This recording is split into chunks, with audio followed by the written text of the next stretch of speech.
করিমপুর উপজেলায় মেঘনা নদীতে উপস্থিত।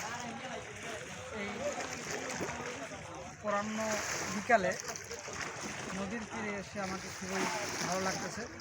আমি খুব কাছ থেকে নদীর ঢেউ দেখলাম এবং এই নদীর যে মানুষ কতটা কষ্টে আছে সেটা আমি একটু শুনলাম আমার শ্রদ্ধেয় দুই বড় ভাইয়ের কাছ থেকে এবং এই এলাকার সম্পর্কে জানলাম, নদীর সম্পর্কে জানলাম এবং এই নদীর ওই পাশে দুইটি ইউনিয়ন রয়েছে।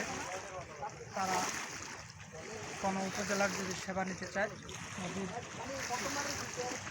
নৌকা দিয়ে পার হয়ে এসে দীর্ঘ একটি লং টাইম সময় ব্যয় করে খুব কষ্ট করে এসে এই উপজেলায় সেবা নিয়ে থাকে। তো আসলে দেখি ভালো লাগলো আর কি, এই জন্যে আপনাদের সামনে একটু ভিডিও করা। ধন্যবাদ।